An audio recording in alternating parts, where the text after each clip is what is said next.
आज मी एका नवीन प्रवासाची सुरुवात करणार आहे. तुम्हाला माहिती आहे, मी एक शिक्षक आहे, एक काउन्सिलर आहे, स्पेशली चाइल्ड काउन्सिलर, एक हीलर आहे, एक मॅनिफेस्टर आहे आणि माझ्या 30 वर्षाच्या शिक्षकाच्या प्रवासामध्ये मी मुलांचं मानसशास्त्र चांगल्या प्रकारे समजू शकते आणि त्यात सायकोलॉजीचा कोर्स केल्यामुळे तर ते अजूनच माझ्यासाठी सोपं झालंय.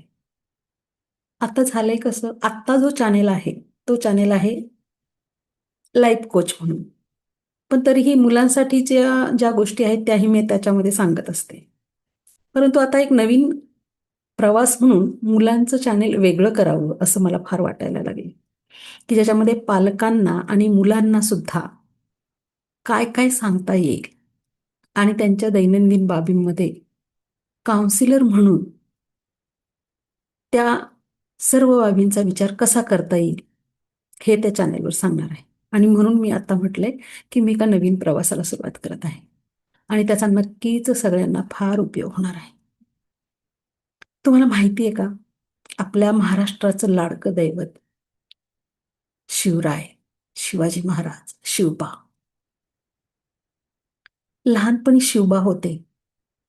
शिवबाचे शिवाजी महाराज होईपर्यंतचा प्रवास आपण सगळे महाराष्ट्रीयन नक्की जाणतो. पण या सगळ्या प्रवासामध्ये सगळ्यात मोठा वाटा आहे जिजाऊंचा. आणि तुम्ही जर ऐकलं असेल, वाचलं असेल, तर जिजाऊंनी त्यांना लहानपणापासून काय सांगितलं होतं? गोष्टी सांगितल्या होत्या. थोर संतांच्या, रामायणाच्या, महाभारताच्या. आणि या गोष्टींमधूनच शिवबा घडत गेले आणि ते छत्रपती शिवाजी महाराज बनले. जर तुम्हाला कोणी विचारलं किंवा कुणाच्या मनात प्रश्न जर येत असेल ना, गोष्टीने काय घडतं? तर गोष्टीने शिवबाचे शिवाजी महाराज, छत्रपती शिवाजी महाराज घडलेले आहेत. मग गोष्टींचा जर एवढा परिणाम होऊ शकतो आणि मग आता आपल्याकडे जे मूल आहे त्याला आपण आतापर्यंत किती गोष्टी सांगितल्या? पालक म्हणून आपण कुणाच्या गोष्टी सांगतो? आपण मोबाईल हातात देतो, कार्टून पाहायला लावतो किंवा मूव्ही पाहायला लावतो. मुलांचे मूव्ही असतात. सोशल मीडियावरचे रील्स पाहायला लावतो. जेवत नाही, मोबाईल देतो हातामध्ये. काही मुलांना तर मोबाईल हातात दिल्याशिवाय जेवणच जात नाही. ही सवय मुळात आपणच लावलेली असते. आपल्याला काहीतरी कुठेतरी आपण बिझी असतो, काहीतरी कामामध्ये आणि आपल्याला वाटतं कुठेतरी पाहुणे आले, काहीतरी कामात बिझी आहे, काहीतरी ऑफिस वर्क आहे आणि मुलं येऊन डिस्टर्ब करतं, काहीतरी विचारतंय, काहीतरी सांगतंय. चल बाबा मोबाईल घे आणि गप्प बस, मला माझं काम करू दे. आणि मोबाईल नावाचं हे राक्षसी खेळणं मुलांच्या मनाचा ताबा कसा घेतं हेच तुम्हाला कळत नाही. आज तुम्हाला मी एक गंमत सांगणार आहे. तुम्हाला माहिती आहे का, तुम्ही सुद्धा काउन्सिलिंग करू शकता मुलांचं. त्याच्यासाठी टूल्स मी सांगणार आहे तुम्हाला कोणते आहेत ते. हेच सगळं नवीन चॅनेलवर मी तुम्हाला सांगणार आहे. आणि हा चॅनेल पूर्णपणे मॅनिफेस्ट, हिलिंग, होओपोनोपोनो आणि बरंच काही जे काही माइंड रिलेटेड आहेत त्यासाठी पूर्णपणे मोकळा करणार आहे.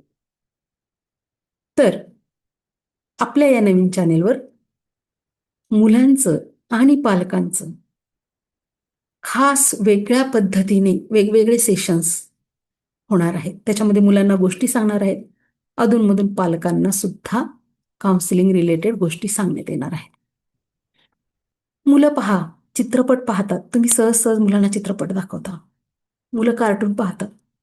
तुम्हाला माहिती आहे का, मागे एकदा सर्वे गेलेला, तर मुलं जी कार्टून पाहतात ते कार्टून चित्रपटांपेक्षाही जास्त हिंसक असतात. म्हणजे बघा, कार्टूनमध्ये दाखवतात त्याला धरून आपटलं भिंतीवर आणि तो पुन्हा तसा छाप त्याचा तयार झाला भिंतीवर, तो पुन्हा उठला आणि चालायला लागला. प्रत्यक्षात ते तसं घडतं का? प्रत्यक्षात मूल तसं वागतं, सहजपणे वागतं, कारण त्याने ते पाहिलंय. आणि ज्यावेळेस तो ते पाहतो, ते करायला लागतो, प्रत्यक्षात त्याचे परिणाम काय असतात? म्हणजे तुम्हाला वाटतं कार्टून हे मुलांसाठी बनवलेलं आहे, पण सगळेच कार्टून तसे नाहीत. तुम्ही स्वतः मुलांबरोबर कार्टून बघा, मग तुम्हाला कळेल त्यात किती हिंसा आहे. चित्रपट पाहताय, तुम्ही स्वतः मुलांबरोबर पहा चित्रपट. आणि आता मी तुम्हाला गंमत सांगितली ना, की तुम्ही काउन्सिलिंग करू शकता. तुम्ही सोशल मीडियावरच्या रील्स पहा, पण मुलांसोबत मुलं जे पाहतात ते तुम्ही पहा. आणि त्यानंतर मुलांशी संवाद करायला घ्या. काय करायचं? मुलांना प्रश्न विचारायचे. ह्याच्यामध्ये काय आवडलं रे तुला? हे जे पाहिला चित्रपट आपण किंवा हे जे काही आत्ता पाहिलंय आपण, भले ती रील असेल, एखादं कार्टून असेल, तुला काय आवडतं रे त्याच्यामधलं? बरं का आवडतं बरं? आणि मग तुम्हाला त्याला बोलतं करायचंय. हळूहळू त्याचं भावविश्व समजून घ्या. मागच्या एका चॅनलमध्ये मी सांगितलं होतं, मुलं मोबाईलकडे आहे ना, तुमच्या सगळ्या बाबींचा पळवाट म्हणून मोबाईलला पकडून ठेवतात, की नकोच मला काही विचारायला नको, कोणी काहीच नको, काहीच नको. कारण त्यांना हे कळत असतं, की आई-वडील आपल्याला समजूनच घेत नाही. तुमच्यासाठी हे माध्यम ठरणार आहे. एखादा चित्रपट पाहिला तर तुम्ही विचारा. समजा त्या व्यक्तीने, चित्रपटातल्या त्या पात्राने किंवा कार्टूनमधल्या त्या पात्राने तसं केलं नसतं, ती क्रिया केली नसती, तर काय घडलं असतं? बरं, त्याच्या जागेवर तू असतं तर तू काय केलं असतं रे? आणि तुम्हाला प्रश्न आपोआप सुचत जातील. आता ह्याच्याबाबत डिटेल्स मी नंतर सांगेल, की तुम्ही काय प्रश्न विचारायला हवेत. तर थोडक्यात काय, मुलांना कसं विचार करायला लावायचं? त्यांची कल्पनाशक्ती कशी वापरायची? म्हणजे थोडक्यात आपण ज्यावेळेस जेव्हा त्यांना लेक्चर देतो, लेक्चर देणं म्हणजे माहिती आहे तुम्हाला, उपदेशांचे डोस देतो, त्यावेळेस मुलं वैतागून अक्षरशः त्यांच्या पद्धतीने पळवाटा शोधतात. एकतर बाहेर निघून जातील किंवा तुमच्याकडे रागाने बघतील किंवा अजून काहीतरी वेगळ्या पद्धतीने प्रतिकार नोंदवतील. त्यांना सुरू झालं आईचं किंवा सुरू झालं बाबांचं आणि ते त्यांच्या खोलीत निघून जातात. मुलांची वेगळी खोली असणं हे तर अजूनच एक काय म्हणतात, मुलांचं हत्यार असतं. बऱ्याच वेळा डोंट डिस्टर्ब मी, दरवाजा लावून आतमध्ये बसणार. मला नाही यायचं बाहेर. सहज सहज घडतात ह्या गोष्टी आता. मग जर मुलांशी लेक्चर न देता संवाद साधायचा असेल, तर किती छान होईल ना, एक काउन्सिलर, एक शिक्षक तुमच्याशी बोलतोय, तुम्हाला काही ट्रिक्स, काही आयडिया देतोय. छान वाटेल ना? हेच आपण सुरू करणार आहोत. तर या चॅनेलचं नाव लवकरच मी सांगेल. मला नेहमी जाणवतं, की मी समाजाचं काहीतरी देणं लागते. आणि म्हणून हे सगळं मी करत आहे. आणि माझ्या ज्ञानाचा उपयोग सर्वांना व्हायला हवा. प्रत्येक मुलाचं काउन्सिलिंग मी नाही करू शकत. पण या चॅनेलच्या माध्यमातून प्रत्येक मुलापर्यंत मी नक्कीच पोहोचू शकते. आणि ते देशात नाही, कुठेही पोहोचू शकते, अगदी परदेशातही. म्हणजे सोशल मीडियाचा वापर केला तर अतिशय सुंदर पद्धतीने केला जातो. नाहीतर तुम्हाला माहिती आहे पुढचा प्रवास कसा असतो ते. मुलांना हळू गोष्ट सांगता सुद्धा आली पाहिजे. ते पण आपण पाहणार आहोत, कशी सांगता आली पाहिजे. पालकांनी सुद्धा मुलांना किमान आठवड्यातून 3-4 वेळेला गोष्ट सांगितली पाहिजे. ती कशी सांगायची? तेही आपण पाहणार आहोत. पेपर वाचल्यासारखी गोष्ट नाही सांगायची. गोष्टीला लय आहे, ताल आहे, भावना आहेत, आरोह-अवरोह आहे आणि त्यातून ह्या गोष्टीतून आपण काय शिकलो? हे तर अजिबात करायचं नाही. आपण काहीही शिकवायला बसतो नाही. मनोरंजन आणि त्यातून होणारं मेंदूतील वेगवेगळ्या प्रोग्रॅमिंग त्याला आपोआपच कळणार आहे. ज्या सवयी तुम्हाला त्याच्या सोडवायच्यात, हे तुम्हाला वाटतं किंवा ज्या नवीन सवयी तुम्हाला त्याच्यामध्ये प्रोग्राम करायच्यात, त्या करताना सुद्धा तुम्हाला गोष्टींचा खूप मोठा हातभार होणार आहे. हे तुम्हाला माहिती आहे का? गोष्टीला दुसरा पर्याय नाही. तुम्हाला जर मुलांवर उत्तम संस्कार करायचे, त्याच्यात चांगले बदल घडवायचे, तर तुम्हाला इंटरेस्टिंग पद्धतीने गोष्ट सांगता आली पाहिजे. आता अजून एक गंमत सांगते. तुम्ही मोबाईल हातात देता आणि गोष्ट ऐकवता. सगळ्यात महत्त्वाचं, मोबाईलच्या स्क्रीन टाईममुळे मुलांचे डोळे आणि मेंदू यावर अतिशय वाईट परिणाम होतात. कारण ते वाढीचं वय असतात. सगळी इंद्रिय, अंतरिंद्रिय अतिशय नाजूक असतात. आणि त्या काळात त्या ज्या लाईट्स असतात मोबाईलच्या किंवा ते जे काही ध्वनी तरंग असतात, त्या ज्या वेव्ज असतात, त्या हार्मफुल असतात. आणि मुलं सतत सतत पाहून डोळ्यांचा चष्मा वाढणं, मेंदूला काहीही कल्पना न सुचणं आणि खूप सारं ज्याला आपण म्हणतो की काहीच कसं कळत नाही, गोंधळल्यासारखं होणं, चिडचिडेपणा येणं, या सगळ्या गोष्टी, अँझायटी, चिडचिडापणे, राग येणे, ह्या सगळ्या गोष्टी घडत राहतात. तुम्ही जर Googleला सर्च केलं तर तुम्हाला हे सगळे तोटे लगेच समजणार आहेत. मग ह्याच्यासाठी किती सुंदर उपाय आहे. रोज मुलांना एक गोष्ट, अगदी शक्य नसेल तर आठवड्यातून 4 ते 5 वेळा, पण नक्की सांगा. सुरू करा. चांगलं साहित्य वाचायला सुरू करा. अगदी जमत नसेल तर एखादं छानसं गोष्टीचं पुस्तक आणा. पण ते पेपर वाचल्यासारखं नका वाचू. ती गोष्ट सांगितल्या पद्धतीने वाचायची.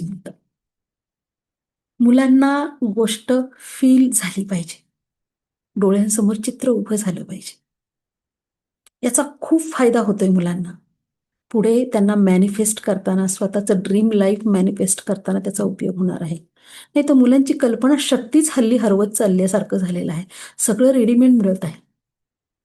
परंतु नवीन विचारांना चालना, क्रिएटिव्हिटी, कल्पनाशक्ती याचं काय? आणि सगळ्यात महत्त्वाचं, ते आपल्या मातृभाषेतून होणार आहे. कारण स्वप्न आपल्याला नेहमी मातृभाषेतूनच पडतात. आता हल्ली किती पालक खूप अभिमानाने, गर्वाने सांगतात, आमच्या मुलाला ना मराठी नाही बाबा बोलता येत किंवा त्याला मराठीतले शब्दच कळत नाहीत. अरे, ही अभिमानाची गोष्ट आहे. हे तर असं झालं ना, की आमच्या मुलाला त्याची आई नाही ओळखता येत. बाकीच्या काकी वगैरे सगळ्या ओळखतो तो. पण आईला मात्र नाही ओळखता येत. अरे, आपली मातृभाषा आहे ती आणि ती मुलांना आलीच पाहिजे. गोष्टीच्या माध्यमातून तुम्ही मुलांची या मातृभाषेतील शब्दसंपत्ती वाढणार आहे. मुलांना पुन्हा एकदा मातृभाषेचा फील येणार आहे. ह्यासाठी तुमचाही प्रयत्न आवश्यक आहे आणि मी माझ्या परीने प्रयत्न करणारच आहे.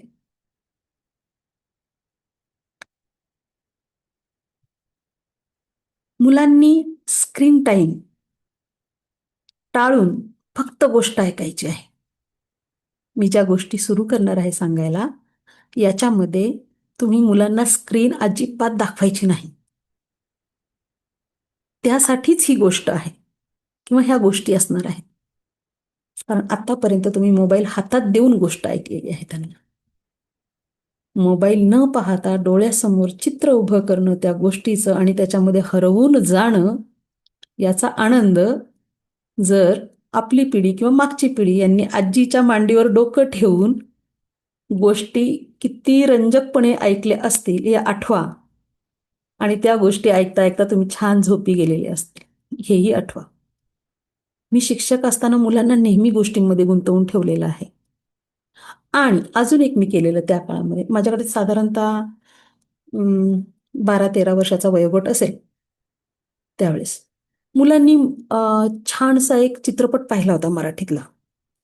आता मी त्या चित्रपटाचं नाव घेत नाहीये, परंतु लव्ह स्टोरी. त्याच्यानंतर मुला-मुलींचं पळून जाणं आणि खूप सारा ड्रामा आणि त्याच्यातून पुन्हा खूप साऱ्या गोष्टी घडलेल्या. आता मुलं चित्रपट पाहून आलेले आहेत, हे शिक्षकांना लगेच कळतं. कारण हेअरस्टाईल चेंज झालेली असते, भाषा बदललेली असते, गाणं गुणगुणायला लागतात आणि शिक्षकांच्या नजरेतून ह्या गोष्टी सुटत नाहीत. मग असंच शाळा सुटायच्या अगोदर जो काही ऑफ तास असतो खेळाचा किंवा ऑफ तास असतो, त्यावेळेस चर्चा अशा चित्रपटांवर करायची. आणि मग मी प्रश्न विचारायचे, समजा त्या मुलीने पळून जाऊन लग्न केलं. त्यांना एक सपोर्ट सिस्टीम मिळाली. ती मिळालीच नसती तर काय झालं असतं? बरं, ते झालं. त्यानंतर मुलाचं किंवा मुलीचं भांडण झालं असतं. दोघांनी एकमेकांना अजून काहीतरी त्रास दिला असता. मग काय झालं असतं?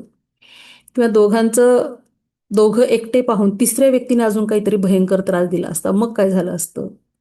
किंवा मुलगी अगदी श्रीमंत घरात वाढलेली आहे आणि मुलाबरोबर लग्न करून पळून गेल्यानंतर जेव्हा तिला झोपडपट्टीत राहायला लागतं आणि पब्लिक टॉयलेटमध्ये रांगेत उभं राहायला लागतं नाकाला कापड लावून की इतकं गलिच्छ आणि घाणेरड्या वातावरणामध्ये, तर तुम्हाला काय वाटतं? मग असंही चर्चा मुलांबरोबर वेगळी, मुलींबरोबर वेगळी, एकत्र एकदा वेगळी, अशी चर्चा केल्यानंतर जे काही बोलणं होतं, त्यावेळेस मुलांचे आणि मुलींचे बरेचसे विचार त्या चित्रपटाबाबत बदललेले असतात आणि चित्रपट कसा पाहावा, कोणत्या अँगलने पाहावा, काय विचार करावा, हे मुलांना हळूहळू कळायला लागतं.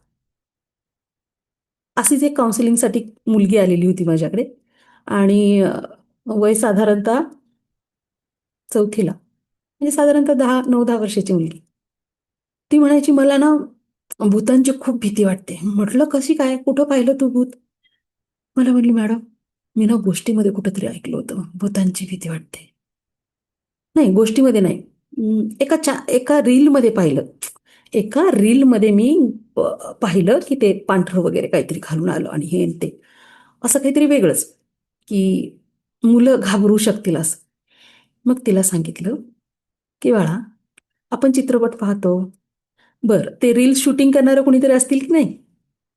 बरोबर ना? आपल्यापर्यंत पोहोचलं म्हणजे शूटिंग करणारी मुलं असतील. ते जे पात्र उभं केलं गेलं, त्याला काहीतरी कपडे घातले असतील. हो की नाही?" मग तिला अजून समजावलं, वेगवेगळ्या चित्रपटांच्या सांगितलं, की एका ठिकाणी चित्रपटात मरण पावलेली व्यक्ती, मरण पावलेला हिरो किंवा व्हिलन दुसऱ्या चित्रपटात जिवंत कसा काय दिसतो? असं हळू-हळू, हळू-हळू सांगता खूप सारी उदाहरणं दिली. त्यानंतर ती म्हटली, "हां, हे काही खरं नाही." आणि त्यानंतर तिची ती भीती गायब झाली. सांगण्याचं तात्पर्य काय? मुलांशी सुसंवाद साधता आला पाहिजे. मुलांनी बघू द्या. आता मुलं तुम्ही बंधन नाही घालू शकत, की समाजामध्ये त्याने काय बघावं आणि काय नाही. मुलं म्हणजे एक स्पंजचा तुकडा असताच. तुम्ही चित्रपट पाहायला नेताय त्याला चित्रपटगृहामध्ये.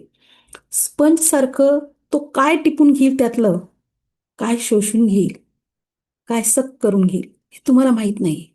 आणि म्हणून नुसतंच चित्रपट पाहून घरी येणं किंवा तुम्ही घरी पाहत असाल कुठे ओ-टी-टीवर किंवा कुठे, तर त्या चित्रपटानंतर चर्चा करणं फार, फार गरजेचं आहे.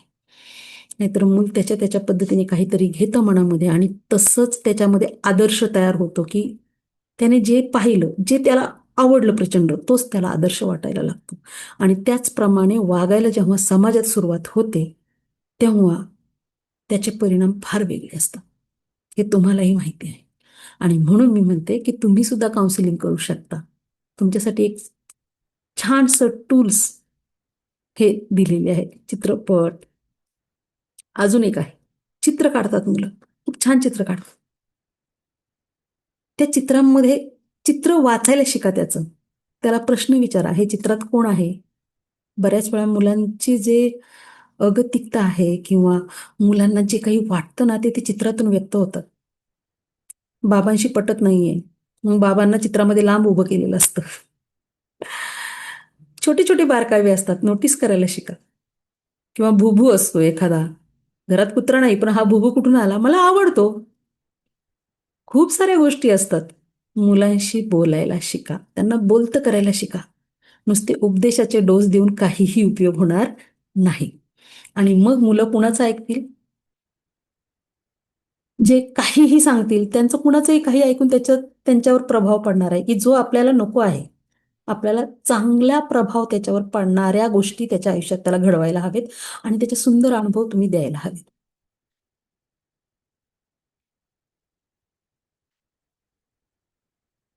मुलांना ज्यावेळेस छान-छान गोष्टी तुम्ही ऐकवता, त्याच्यानंतर त्या मुलांना गोष्ट तयार पण करता यायला हवी.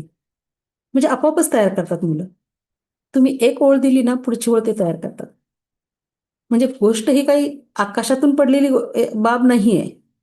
म्हणजे तो काही असा साचा नाहीये किंवा एक कुणीतरी ठरवून दिलाय आणि तो तसाच नाहीये. कुणीतरी माणसानेच तयार केलेली आहे किंवा घडलेली घटना आहे.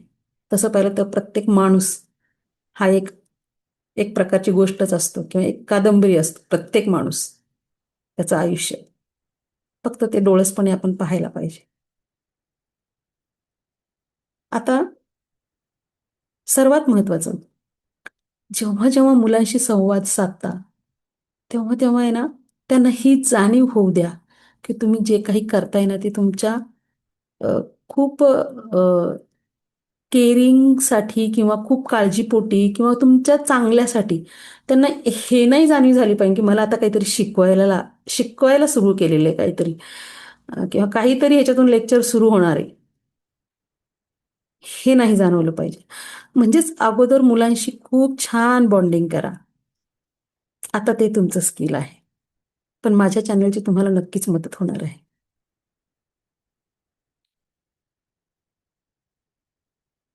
पूर्वी कसं असायचं, जॉइंट कुटुंब असायचं ना. त्यामुळे मुलं एकत्र खेळायची आणि मुलगा एकत्र नसायचा त्या घरामध्ये. एकच नसायचा, एक किंवा दोन असं नसायचं. हं. काय म्हणतात, गोकुळ असायचं घरामध्ये. घरात खूप सारी माणसं असायची. त्यामुळे घरातल्या कामांचं, जबाबदाऱ्यांचं ओझं विभागलं जायचं. आता मात्र तसं होत नाहीये. आई, वडील, एक किंवा दोन मुलं. असं असल्यानंतर जबाबदारी सगळी ह्या मोठ्या माणसावर किंवा पालकांवर येते आणि मुलांमध्ये मग त्या पद्धतीने मुलांना त्या साच्यामध्ये बसवलं जातं. मग कधीतरी पाळणा घरात सोडणं, कधीतरी बंद घरामध्ये सोडणं, बंद घरात कुलूप लावून बाहेर निघून जाणं. पर्याय नसतो त्याला. सुरक्षितता ही महत्वाची आहे. पण ह्याचा बालमनावर खूप वेगवेगळ्या पद्धतीचे परिणाम होतात. सगळीच पाळणा घरं खूप प्रेमाने सांभाळणारी असतात असं पण नाहीये.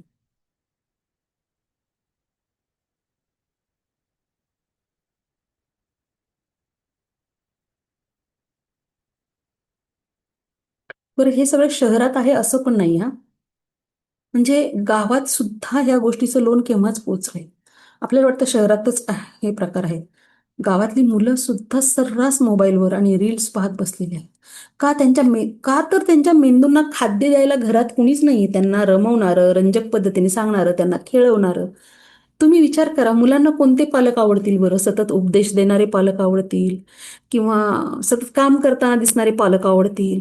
सतत बिझी आहेत काहीतरी काम करताना, ज्याला कुटुंबात वेळ देताना सुद्धा ते ऑफिसचं काहीतरी काम करत बसलेले.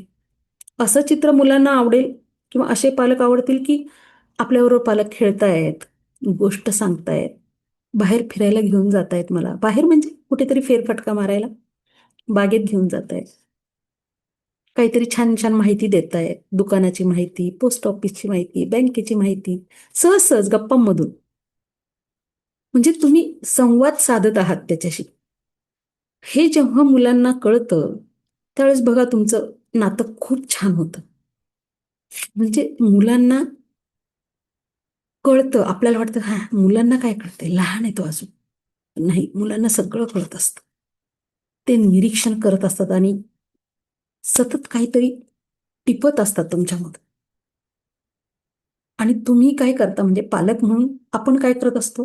मुलांना बेस्ट देण्याचा प्रयत्न करत असतो. का? तर मला अजूनपर्यंत बेस्ट मिळालेलं नाही किंवा मला माझ्या लहानपणी बेस्ट गोष्टी मिळाल्याच नाहीत.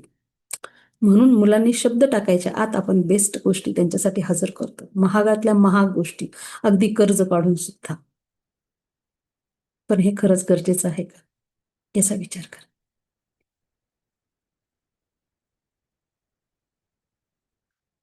ठीक आहे, आपण आपलं शेवटी जास्तीत जास्त चांगले एफर्ट्स द्यायचे आहेत,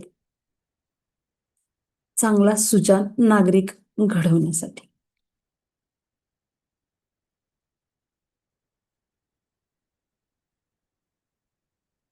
थोडक्यात काय? तर मुलांना गोष्ट सांगा. त्याच्याशिवाय पर्याय नाही. 0 ते 8 हा जो वयोगट आहे ना मुलांचा, हा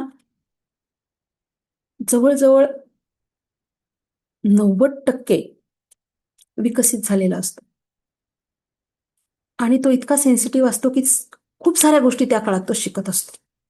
आणि तुम्ही जर उत्तम छान प्रकारच्या अशा गोष्टी त्याला सांगितल्या त्या माध्यमातून तुमच्या, तुमच्या मातृभाषेतून, तर त्याला आपल्या मातृभाषेची तर गोडी राहणारच आहे. पण शब्दसंपत्ती शिकण्याचा सुद्धा हाच काळ आहे.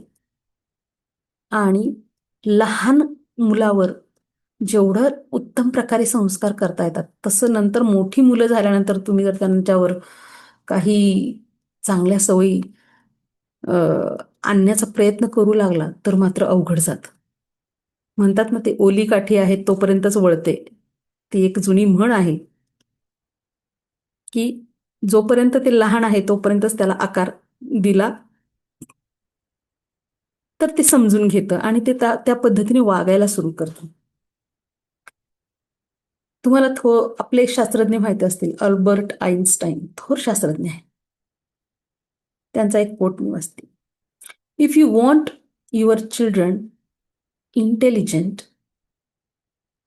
Read them stories. If you want them to be brilliant, read them more stories. म्हणजे काय? तुम्हाला जर तुमचं मूल हुशार व्हावं असं वाटत असेल ना, तर त्यांना गोष्टी सांगा, वाचून दाखवा. आणि जर तुम्हाला असं वाटत असेल माझ्या मुलांनी अगदी कुशाग्र बुद्धिमत्तेचं व्हायला हवं, अतिशय टॅलेंटेड, तर त्याला अजून जास्तीत जास्त गोष्टी सांगा, ऐकवा, वाचून दाखवा. वाचनाची गोडी वाढायला हवी. हल्ली मुलांना वाचायला आवडत नाही. वाचन वाचन संस्कृती लोप पावत चालली असा जो आपण ओरडा करतोय किंवा मातृभाषा पण आपली मागे पडत चालली, हे जर आपण आरडाओरडा करतोय ना, तर आपल्याच घरापासून ह्याची सुरू करा. जगाचं जाऊ द्या, सुरुवात आपल्यापासून करा. इतरांना नावं ठेवण्यापेक्षा सुरुवात आपल्यापासून केली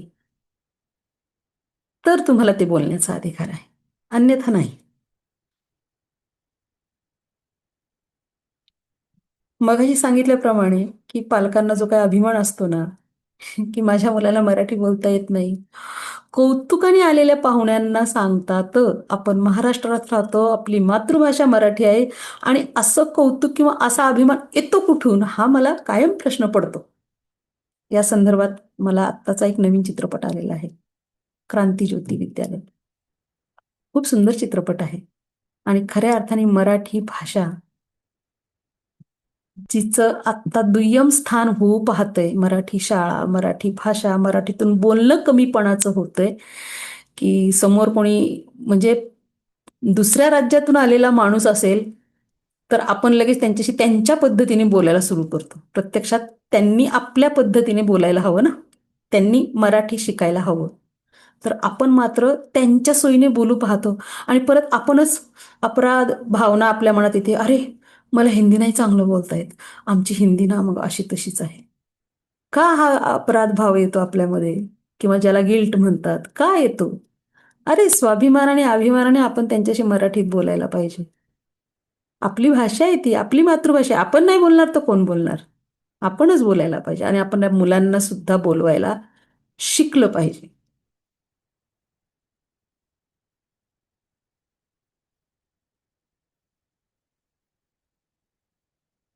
आपण राग आल्यावर कोणत्या भाषेत बोलतो? खूप राग आल्यावर बरोबर मातृभाषेतच बोलतो राग आल्यानंतर. कारण जेव्हा जेव्हा तुम्ही एक्सप्रेस होता ना, त्यावेळेस मातृभाषेतूनच, किंवा जेव्हा जेव्हा तुम्हाला व्यक्त व्हायचं असतं तेव्हा मातृभाषेतूनच माणूस व्यक्त होत असतो. स्वप्न कोणत्या भाषेत बघतो आपण? मातृभाषेतच बघतो.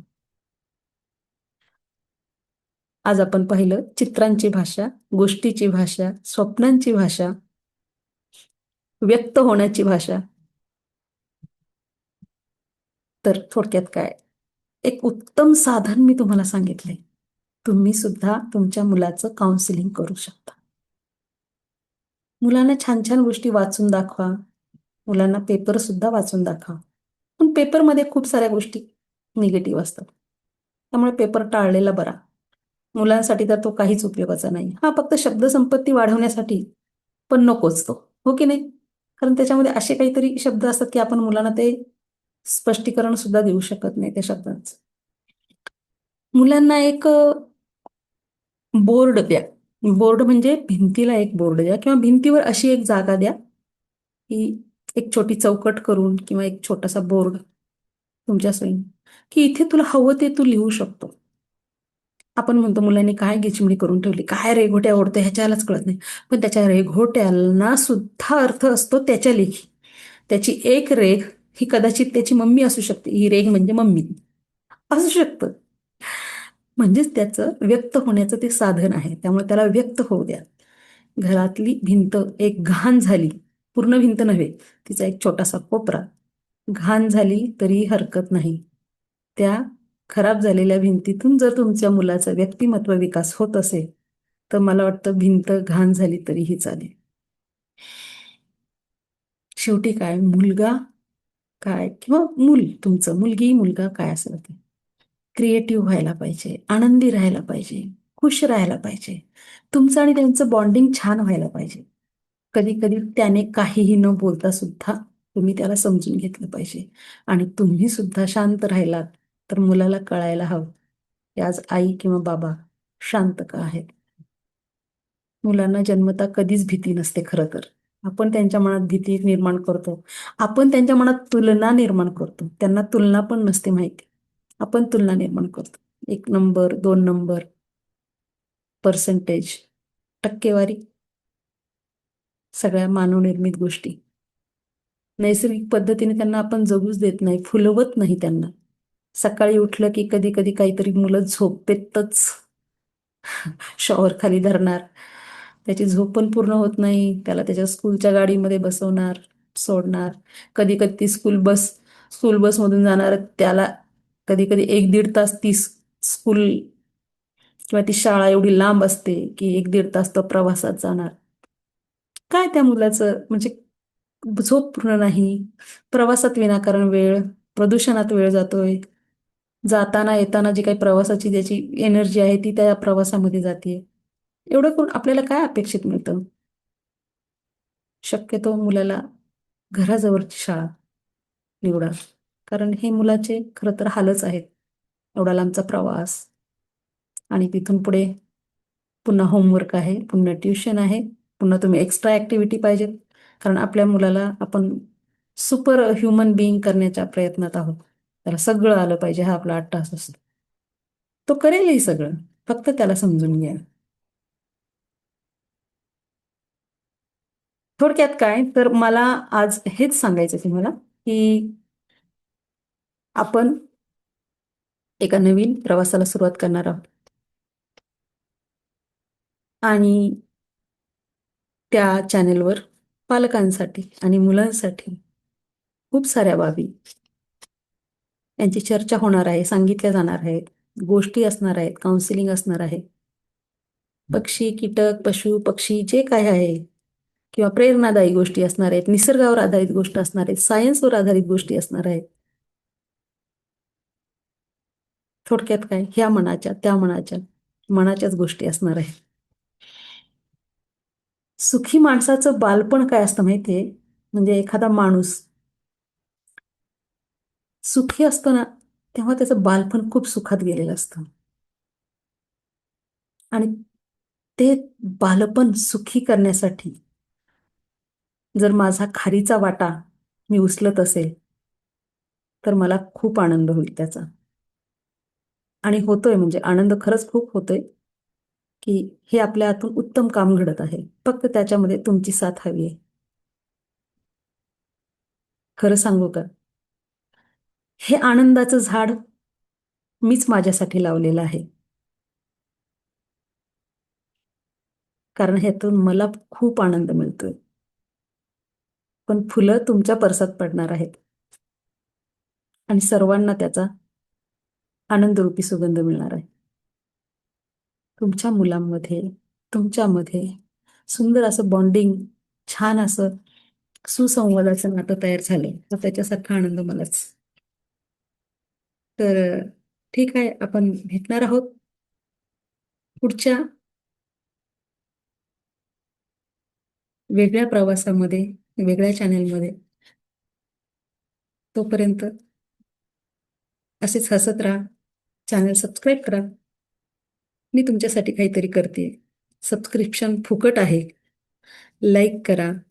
जे पालक, जी मुलं, मुलांना, ज्या मुलांच्या बाबत तुम्हाला असं घडतंय की ह्यांच्या पालकांनी काहीतरी हे असं ऐकलं पाहिजे, अशा एका मुलाबाबत जरीही चांगला बदल घडायला लागला आणि पालकांना जर माझं एखादं वाक्य जरी पटलं, त्यानुसार बदल झाला, तर त्याचं जे काही ब्लेसिंग असतात किंवा जो काही आशीर्वाद आहे, जे काही पुण्य आहे, तो तुम्हालाही लाभेल. म्हणून माझं चॅनल सबस्क्राईब करा, म्हणजे नेक्स्ट व्हिडिओ कधी आला की लगेच तुमच्याकडे त्याची नोटिफिकेशन येतं. आणि सगळ्यात महत्त्वाचं, हे फ्री आहे. मी प्रयत्न करत आहे की आपल्या मुलाशी तुमचं नातं, म्हणजे तुमचं नातं तुमच्या मुलाशी सुंदर व्हावं. तर ह्यामध्ये तुम्ही मला नक्कीच साथ द्याल, अशी मला खूप मोठी अपेक्षा आहे. आणि तुम्ही ते नक्कीच पूर्ण करणार हे मला माहिती आहे. कारण खूप सारे कॉल्स किंवा मेसेजेस आलेत की तुम्ही छान करताय, आणि हा विचार आम्ही पहिल्यांदाच ऐकलेला आहे आणि आम्हाला हे माहिती नव्हतं. जर असं असेल तर मला वाटतं हा चॅनेल किंवा हे विचार पोहोचवणं इतरांपर्यंत हे तुमचं काम आहे. तर चॅनेलला लाईक करा, सबस्क्राईब करा आणि शेअर करा. आणि हो, कमेंटमध्ये नक्कीच जे काय अपेक्षित असेल तुम्हाला, ॲज अ काउन्सिलर, हीलर म्हणून माझ्याकडून कोणत्या विषयावर अ, काय बदल हवा आहे, किंवा तुमच्याकडे काहीतरी असं माझे विचार ऐकल्यानंतर किंवा तुमच्याकडे असं काहीतरी घडलंय की जे तुम्हाला मला सांगायचंय, तर ते सुद्धा तुम्ही कमेंटमध्ये सांगू शकता. तर thank you for watching this video. माझं नाव आहे यशस्वी पुष्पा आणि चॅनेल नक्की सबस्क्राईब करा. थँक्यू.